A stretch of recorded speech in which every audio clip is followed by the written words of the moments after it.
Have you ever tried to learn something new and it's like you just hit a wall? Yeah. You're putting in the effort and practicing, but it just feels like your brain is refusing to cooperate. Mm. It's like you're trying to fit a square peg in a round hole. It's interesting you say that because there's actually some groundbreaking research from Nature Neuroscience that suggests that our brains might actually have physical limitations on what we can learn. So you're saying it's not just a matter of willpower Right. or finding the right learning style or method. It might be more fundamental than that. There are just some things our brains aren't built to do. It seems that way. Yeah. To understand why, though, we kind of need to take a step back and look at just the amazing complexity of our brains. Okay. You've got millions upon millions of neurons firing electrical signals in these incredibly intricate patterns. So like a massive electrical network constantly buzzing with activity. Exactly. Hmm. But it's not random chaos. It's more like a symphony, with each neuron playing its part in this grand coordinated performance. Oh, yeah. Yeah. Neural symphony. And these neural patterns are what allow us to think and feel and interact with the world. Every action we take, every thought we have, it's all reflected in these neural symphonies. So every time I pick up my coffee cup, there's a specific symphony playing out in my brain. Precisely. Wow. And these patterns aren't static. They change and adapt as we learn and experience new things. But the big question is, how much can they really change? If our brains are physically wired in a certain way, are there limits to the kinds of neural patterns we can create? That's a pretty mind-boggling thought. Are we essentially stuck with the neural wiring we're born with? Not entirely. Our brains are remarkably adaptable, but this study suggests there might be boundaries. Think of it like a river carving its path through a landscape. Okay. Over time, the water creates a channel, and it becomes easier for the water to flow along that established route.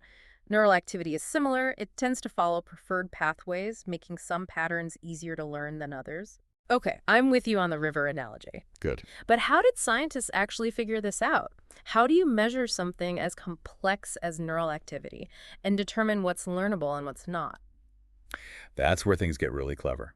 This study used a combination of biofeedback and something called brain-computer interfaces, or BCIs. BCIs. Yeah. I think I've heard of those, but refresh my memory. Sure. A brain-computer interface is basically a device that allows direct communication between the brain and an external device, like a computer. Mm-hmm. So it's like a bridge between thoughts and technology. So they use these BCIs to study neural activity. Exactly. Along with biofeedback. Imagine you're trying to learn to control your heart rate during a stressful situation. Okay. You might use a heart rate monitor to give you feedback on your progress, right? That's the basic idea behind biofeedback. Okay, I get it. It's like getting real-time information about what's happening inside your body or brain? Exactly. And in this study, they used biofeedback to give the brain visual feedback on its own neural activity. Think of it like this. Imagine you have access to a live feed of your brain's electrical activity displayed on a screen as 100 flickering lights. Each light represents a single neuron firing. Now imagine you have to learn to control those lights to move a cursor on the screen. It's like a video game controlled by your brain. You got it. That's essentially what they did. Cool. But with monkeys, they implanted tiny electrodes in the monkeys' brains to record the activity of about 90 neurons. Then they hooked the monkeys up to a BCI that translated that neural activity into the movement of a cursor on a screen. The monkeys had to learn to control the cursor to hit targets and get rewards. Monkeys playing video games with their minds. Science is wild. But how on earth did they translate the signals from those 90 neurons into something as simple as left or right cursor movement? That seems incredibly complex. It is. And this is where the researchers got really creative. They used a mathematical technique called a linear projection. To understand this, it helps to use an analogy. Yeah. Imagine you have this really complex recipe with, say, 90 ingredients. Okay. And each ingredient contributes to the final dish. But trying to understand, the role of each individual ingredient in isolation Right. can be overwhelming. Yeah. So the activity of those 90 neurons is kind of like that complex recipe. Okay. Each neuron is contributing to the overall brain activity. Yeah. But it's happening in a way that's hard for us to, visualize or understand. Gotcha. So what the researchers did was find a way to simplify that complex activity into something more manageable. Okay, so they boiled down the neural activity into something they could actually analyze. Exactly. They used this linear projection technique to essentially create a simplified snapshot of the neural activity. Okay. It's like taking that 90-ingredient recipe and focusing on just a few key combinations of ingredients that are most important for the final flavor. That makes sense. Hey. So they were able to isolate the neural patterns that were most relevant to the cursor movements. Right, and what's fascinating is that they found two different snapshots, two different ways of looking at the neural data that were especially interesting. Okay. The first one they called the movement intention view. Okay. In this view, the neural activity seemed to directly correspond to the direction the monkeys wanted the cursor to move. Okay. So if the monkey was thinking move left, the neural activity looked like a smooth line going left. Okay, that seems pretty straightforward. The monkey thinks about moving in a direction and the cursor follows. What about the second snapshot? That's where things got really intriguing. Mm. They called it the separation maximizing view. Okay. And in this view, the patterns for moving left versus right were completely different. Hmm. They weren't just mirror images, they were distinct, unique patterns. Wait, so even though the monkeys were making a simple left or right movement, their brains were using totally different neural symphonies depending on which way they wanted to go. Exactly. It was a surprising discovery that highlighted the hidden complexity of even seemingly simple movements. But here's where things took a really interesting turn. I'm all ears. The researchers switched the DCI to use the separation maximizing view.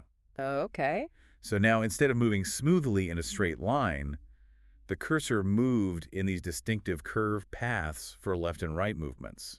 So the monkeys are suddenly seeing their cursor doing something unexpected. They must have been confused. You'd think so, right? But here's the crazy part. The monkeys didn't try to adjust their movements to correct it. They just went along with those curved paths, even though it was less efficient. Now, that is strange. You'd think they'd want to get to those targets as quickly as possible. Why wouldn't they try to straighten out the cursor's movement? Because they couldn't. What the researchers realized was that those curved paths weren't random. They were actually revealing a fundamental constraint on the monkey's neural activity. To get the cursor to move in a straight line, they would have had to reverse one of their natural neural patterns, like playing their neural symphony in reverse. And they couldn't do that. Nope. They tried to make it happen, but it was like trying to force a river to flow uphill. To really test this, they added a new challenge. They created a narrow corridor between the targets, and the monkeys had to keep the cursor within that corridor to get the reward. So now they had to move in a straight line to win. Exactly. Yeah. And to do that, they would have had to reverse that neural sequence. Did they manage? Not a chance. Yeah. Even with the motivation of the reward and the clear visual feedback, they couldn't do it. They were stuck with those curved paths. So what's the takeaway here? Are you saying there are some things our brains are just physically incapable of learning? It's not quite that simple, but this study does suggest there are limits to how much we can rewire our brains. Some skills might feel natural to us because they align with the pre-existing wiring in our brains, while others might feel nearly impossible because they require us to work against those innate patterns. So some skills are downhill for our brains and others are uphill, and no amount of effort can change that. That's a great way to put it. Wow. This whole concept of neural limitations really has me thinking, could this explain why some people struggle with certain skills or concepts more than others? Yeah, it really makes you wonder, if things like learning disabilities Right. or even some mental health conditions Yeah. could be linked to these kinds of neural constraints. Mm-hmm. Could it be that some people's neural rivers are just flowing in directions that make certain tasks incredibly difficult? That's a really important question Yeah. and one that researchers are definitely exploring. Yeah, If we can better understand these underlying neural constraints, right. it could have a huge impact on how we approach education, Uh-huh. therapy, Yeah. and even personalized medicine. Okay. Imagine being able to tailor learning strategies or treatments to an individual's unique brain wiring. That would be incredible. It would be like having a personalized user manual for your brain. Right. It could revolutionize how we approach learning and development. This is all pretty mind-blowing, I have to admit. I'm a little intimidated by the thought that there might be hard limits to what I can learn. It's natural to feel that way, but I think it's important to remember that this research is still in its early stages. Okay.